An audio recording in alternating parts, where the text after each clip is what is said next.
Few developers have had as much of a say in Salford's recent renaissance as Salboy. In the last 10 years, the developer has delivered thousands of homes across its home city, with plenty more in the pipeline. My name is Dan Whelan, Deputy Editor of Place Northwest, and today's podcast is brought to you by one of Salboy's long-time collaborators, Euan Kellie Property Solutions. Joining me for this episode are Salboy Managing Director and Co-founder Simon Ismail and Euan Kellie Property Solutions Director, Euan Kellie. Together, we will aim to get under the skin of Salford's ongoing regeneration, reflect on a decade of development, and look to the future and what is in store for Salford. So in the first part of today's podcast, we're going to reflect on the past 10 years of Salford's regeneration. And as I mentioned in the intro, Salboy's had a huge role to play in that. Highlights of the last 10 years? Highlights of the last 10 years. Working with Euan, number one. Oh, likewise. Friars, biggest highlight for me. Really? Why is that? It's my favourite scheme, still to this day. Bringing back to life the listed pub, which is where my mum was raised and brought up, just over the road. A lot of my family drank in there, as in my grandparents and so on. And it's just a beautiful scheme. Love the scheme. It's exciting. It's when we first decided to become a developer in our own right rather than just funding developers. So took it right through the design process, planning process with you and the rest of the design team. Had a real, well, it's just one. You can have a lot of input and a real impact on it, which I felt like I had. Okay. And so that's it. It's my favourite. Yeah, nice. Well, yeah, that juxtaposition between the modern green buildings and, like you say, the historic pub at the bottom is a really interesting mix, isn't it? And then we have at Castle Irwell, where we were recently, and we have the old turnstile building as well. So that retaining heritage as part of your schemes, is that something that you've always got an eye on? Yeah, hugely important. Friars, the other reason why that was it, that was the old residential area of city centre Manchester, so that's where all the industrial city, that's where the residents, where the workers, the real grafters, that's where they lived and was raised on those previous streets of Trinity and the Blackfriars area. So to bring that back to life, but to retain the public house, which I think is the oldest in Salford, fairly certain it's the oldest in Salford. It was important to us. There was no way we was getting rid of it. The council were nervous and worried. You don't have to be, this will be. And then they were worried that we'd turn it into an office. It's not going to be an office. It will be a pub. It will be a pub, restaurant, whatever it will be. It will serve the community and serve it well, especially the residents of the Blackfriars development. So dead proud of it. Same happened down at Castle Irwell. Very close to Fred in terms of it was where he started his career as a runner. Not as close to me, but still it's where my mum had her first job, working in the turnstile building. Right. Giving out the tickets. So it's just, I think everybody in Salford probably has a story about the old Manchester racecourse and Castle Irwell and what it means to them over the years. So to restore that building was the first thing we did, to make sure it was restored, let people know that we're here, it's a presence. And that was the site office for Domus and the sales centre as well. If you've been in it, you'd have seen it. Back to local Blackfriars, the scheme you worked on as well. Do you have similarly fond memories? So that project, is really close to my heart because it was tricky through planning. It was never straightforward. We had it started really, really well, and then there were points of discussion, but we got it through. And the thing that was so exciting about it was it was at a point, 2014, where there was a sea change in terms of, I think, the residential market, and that's what Simon and the team wanted to do. It wasn't just an apartment block. It was an apartment block that retained a listed building. It was an apartment block that was all about the management. That was the key thing. And I'd lived in town in a couple of apartment blocks, and at the time the mentality seemed to be, well, you go into your apartment, you shut the door, and that's it. Blackfriars is the complete opposite. It was all about the experience, the management, the use of the space, the collaboration. So every time I see it, it just brings back nothing but fond memories because it was a brilliant project. It was great for Salford because it's a bit like the Flashback Friday posts I put on LinkedIn every week. It's so easy to remember how if you walked up Blackfriars Road then 10 years ago, it just the city just tapered away to nothing. Spectrum on the right, but nothing over there, nothing across the road, and that became a destination. So 100%. It was still means huge amount to us personally and professionally. Yeah, you mentioned there the sort of evolution of the residential sector, Yeah. which, you know, Salboy's played a key role in schemes in Salford, but also in Manchester as well. But also, we're talking about Salford's journey. You know, that's part of the city that you mentioned now, when we can include Greengate in that as well, has evolved massively in a very, very short space of time. What do you put Salford's success more generally down to, Simon? The first thing that's coming to my head is just the brand of Manchester. Salford is part of that. But Manchester it's a phenomenon what's gone on here over the past probably 15 years now, I'd say, 12, 15 years. They had to be a second city in the UK, and I think it's happened partly organically, but partly by the planning departments and the likes of people like you who are writing books showing about where the city can go and should go, and post-IRA bonds. So, but yeah, I think Salford's just been a part of that because of that. And also, they've had good people at Salford that have really genuinely wanted to see things happen, and they have been very, very forward-thinking and proactive and helped us. I think Euan just hit the nail on the head. It was quite difficult, Blackfriars. In fact, the Crescent was more difficult, I think, wasn't it, because of the Black Horse pub? Yes. Both were quite difficult schemes to get through. It was a real watershed moment, I believe. That it certainly was for us as a company, and I think for you as well, because that was the first project. We've never changed. We've never changed what our kind of ethos, what it was that we were trying to deliver, and that was best in class. Don't suffer with, as in, don't let the quality be. Make sure there's enough amenity. Don't try and take every single pound off the table. Don't worry about if the apartments are, as in, you understand what I'm saying. Net to gross wasn't a massive thing for us. Okay. It needed to be the right story. It needed to be a destination, the place to live, and where people would keep coming back to, so it'd last the test of time. We had to be proud of the Salboy brand over it, and that was we've continued doing that from then until now. But I think Salford bought into that with us. It took a while, because it was our first development on the Crescent. We started Blackfriars first, I think, didn't we? They were both going to go at the same time. Then Blackfriars kicked off, and the Crescent was put on the shelf for about 12 months. Yeah. But I think that's probably, I think it's mostly to do with the brand of Manchester, not just Salford. But also because there's good people at Salford Council that wanted things to happen. And I think that was a turning point for everybody. Absolutely, yeah. And Euan, your thoughts on that? And that you've mentioned the importance of collaboration before. You spoke about your relationship with Simon and the Salboy team, and with the City Council. That's something that is just getting more and more important, I guess. Stronger, more important. I think one thing that Salford do really well is, I think you get I'd say that almost like an interdepartmental, that's the best way to describe it, crossover. So I think you don't get them operating in isolation. You'll get planning officers at senior level, director level. You'll get them having a view, but they will be liaising with the regen team, the development team.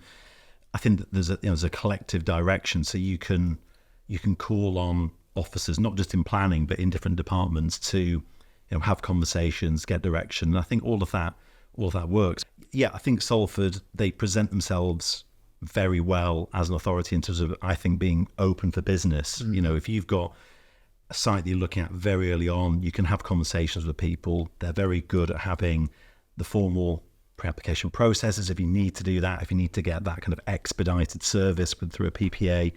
So yeah, we've always found them to be really, really positive to work with. Yeah, absolutely. And you've painted a picture of a decade of just sort of progress and getting things done, but there must have been frustrations along the way as well.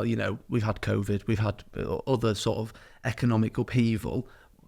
Is there anything that you might have changed, Simon, over the last 10 years that might have enabled you to deliver more quickly? Or do you think you've done about what you could have done in that time? Well, we didn't stop through COVID. Literally, we didn't stop in Salboy office or Dolmis office. They were straight on site the day after. Yeah. We were exempt, finance, development, building, we could. So that didn't slow us down at all, I have said. Is there anything else that we could have done? No, I think we've grown at a good, steady rate, which was my driving, really. It's the amount, it's the rate that I wanted to grow at. And it wasn't, I didn't say at the beginning, this is how many developments I want to do, this is how many units I want to complete in a year. This is how I want to sell it. No, obviously it's organic. It's not the way we run business. We do things in a different way, myself and Fred. But so Salford and Manchester are really good, really good. Now, they're really good to us, as in it took a long time. They now truly have bought into what it is that we said we were going to do and what it is we're trying to achieve. They do genuinely realise that we are trying to do things for the better in the city. Yeah, I guess it takes time to build that trust, though, doesn't it, when you're a new player? Well, they've heard it a lot, I should imagine, over the years. And they, obviously, we again, bringing back to life listed buildings, happy to deliver, you know, we're not supposed to talk about viaducts too, are we? But, you know, we'll be delivering the first... I'm going to do it. Yeah. I'm going to do it. We're delivering the first, I think it's the first purpose-built affordable housing block within the city, right in the city centre. Yeah. So that's important to us. And other things that we've done over the years. Yeah. So there have been frustrations, but nothing that you wouldn't expect. Let's talk a little bit more, Euan, in this second part about unlocking those sites, because we spoke a bit about Castle Irwell. Yeah. It's important, isn't it, that if Simon comes to you with a site and says, we want to build X on here, that you tell him exactly what can be done, not what he wants to hear, I guess. Absolutely. And I think this is us as a business. This is what we pride ourselves on, which is obviously it's giving amazing service, but it's being honest as well and give as much transparency over the art of the possible. So, you know, if we think some things genuinely pushing the envelope or just isn't a goer, you know, the thing that's always in our mind is think of the client, think of the client's money. You know, we don't want them to buy white elephants and misspend. So, but equally, what we're very focused on is giving that information, because when Simon and his team are making those decisions, whatever they are, be it land acquisition, property acquisition, decision making within a process, my view is, if I was on the other side of the fence, I want to know what my options are, and then I'll make a decision.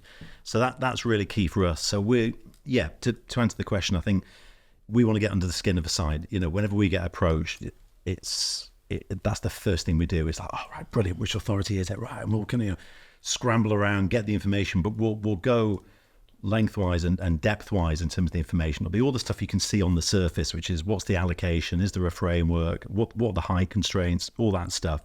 But we'll always try and just drill down with our local intelligence. What do we know about the area? Are there any of the schemes we've worked on nearby?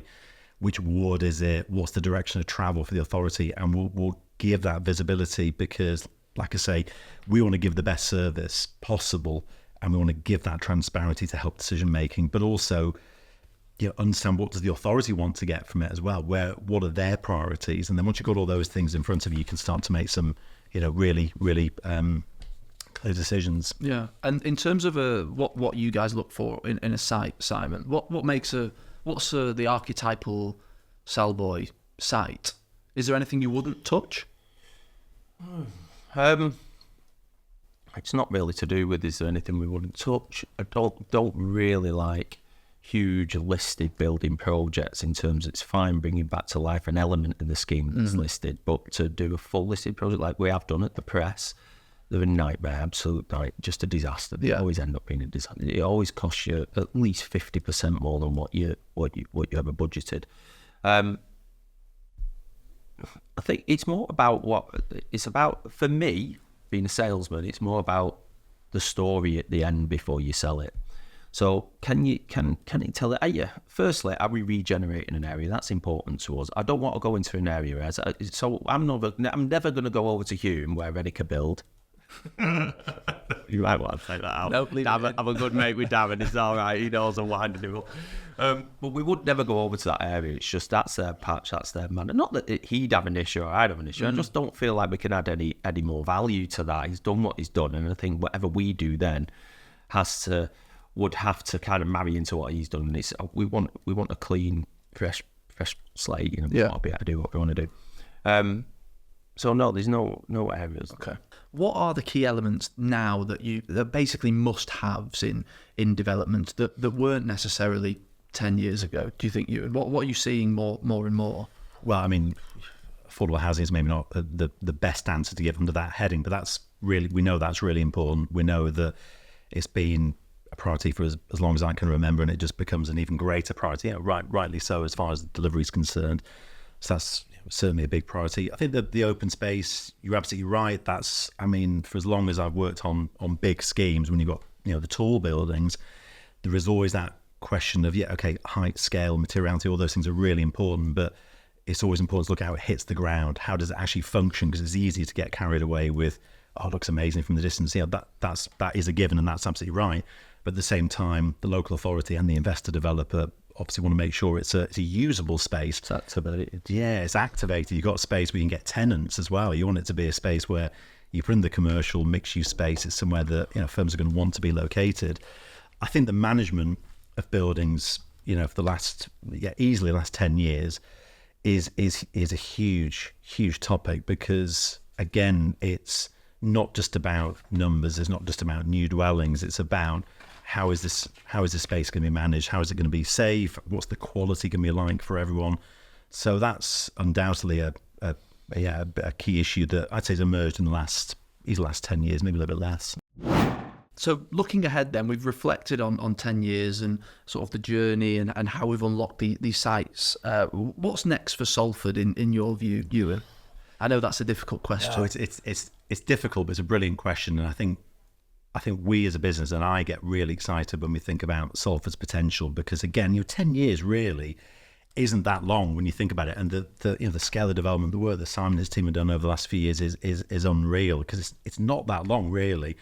And at the same time, I think Salford's got so much that's potentially going to happen. You've got, you think if I split it apart geographically, you've got the city centre overlap obviously with Manchester, but you've got Salford city centre, you've got amazing schemes like Obsidian that's obviously being delivered with Simon and his team. You've got the Crescent that's going to come forward. You've got, I think, the really exciting pieces as well are places like Eccles and Swinton. This kind of the satellite towns of Salford really. You've got those areas. You've got other areas which are on the periphery of the areas I mentioned, like the city centre, the Crescent. You've got the areas on the overlap of there where development investment activity is naturally going to spill over, because that's what happens. You get your framework areas, you get the activation, then it's right, okay, let's go on to the next bit. So I think there's a huge amount of time. You've got Salford Quays. Salford Quays, new framework came out for there in February. That's all about driving more development, because again, there's so much potential down there. So I think Salford is hugely exciting, because like I say, you've got the high value, high profile areas, but there's so much going on in these other parts. You've got the Reeve, which I know is the affordable housing element, which the city are very, very keen on driving forward, and rightly so, and that's going to be really exciting to see happen. So yeah, they've got plenty to be excited about. Yeah, absolutely. So, and Simon, for Salboy, can you envisage yourself in Eccles or Swinton going forward, spreading out, as you mentioned, as Salford sort of grows? So high rise, we kind of pride ourselves on being on what I consider position A or position A plus, which is within the inner ring road, within the ring road, Manchester, of the city centre, which includes the Salford, as we spoke about. I think could have got to Eccles. Of course, we could. We talked to the council a lot in Salford about the civic centre in that area. We've considered. We've looked at different areas. The values aren't there for costs at the moment. That's our problem, and this is the reason, really. We won't build rubbish. We're not interested in building rubbish. We're not in this to earn a quick buck. We don't need. We get profits from all our schemes. Of course we do. We want our pound of flesh, but we've got to be proud of what we're delivering. Especially, it's our hometown. It's we morphed into becoming a developer because it's our hometown and because of the boom of Salford and Manchester at the time. I think Salford will learn going forward, and I think they already have, is so would we go into those areas? Yeah, when the time's right. Time isn't right now. I think probably Liverpool Road's the natural extension of the city, and probably where we'll go next. As well as out towards Cheetham Hill, which is where we're going now, with the Waterhouse Gardens and that next expansion. Yeah, Strangeways obviously is under the microscope, isn't it? Correct. Between here and Castle Irwell, out the back of Trinity and so on. So those areas, definitely, when that'll happen, I can't tell you. And I do believe that Salford, and I speak to Salford about this, speak to all the powers that be at Salford about this. I think in the past they've allowed substandard developments to come forward. I don't think they've had a choice. of course they've got a choice, but I think they've just had to deliver homes and make sure that homes are delivered in those areas without getting left behind, because Manchester was booming so much. Manchester addressed that some years ago. You cannot build a substandard development under Dave's watch, if you like, and under the city. You just can't, and that's important. And I think Salford are now on that. They go to that next level because actually now they see the value in the land that they've got, and they also see the ability of developers to be able to push those values and do better things, put more amenity in, and people will move out, out of the city centre as long as it's commutable. So yeah, I think that's the next step. Yeah, absolutely. Fantastic. Euan, final word to you. You've been working with Salboy now for a decade, various schemes. You've got some that have delivered, some 100% strike rate with some on site, some that are yet to be announced, which we're sort of waiting with bated breath for. How would you sort of sum up that relationship, Salford's, your relationship with the city of Salford, and how far it has come over the last 10 years? Salford has been absolutely brilliant because I think, I know they're very different to us in terms of what they do, but I think they mirror us in many respects in that they want to get stuff done. They want it to be amazing quality, but they, there's no boundaries. There's no, we can only go up to this stage. I feel that as a developer investor, they keep learning, and you can feel the excitement with the projects they're bringing forward. It's a case of, right, we've done that one. Well, what's next? So I think that's been absolutely brilliant, and just they're such an exciting company to work with. They really, really are. They're just groundbreaking and just doing things differently, but great to work with. And as an advisor, at the end of the day, we can only ever give a recommendation on things, but Simon will always, they'll trust us, they'll listen. Doesn't mean they'll always take our advice, but they'll listen and they'll respect it. So that's the first thing. I mean, with Salford, again, I just think we've got a really great relationship with so many officers at different levels, all the way up to, I think they've got a great chief exec, they've got a great executive team. And we're really excited about helping them and working with them on the next 10 years as well. Yeah, fantastic. Well, that is all we have time for on today's podcast. A massive thank you to you and Simon for joining me. To learn more about Euan Kellie Property Solutions, its projects and the services it offers, go to euankellie.co.uk. And for all the latest Northwest property news, including the latest on Salboy schemes, head to placenorthwest.co.uk. I hope you can join us for another episode, but for now, thank you for listening. Goodbye.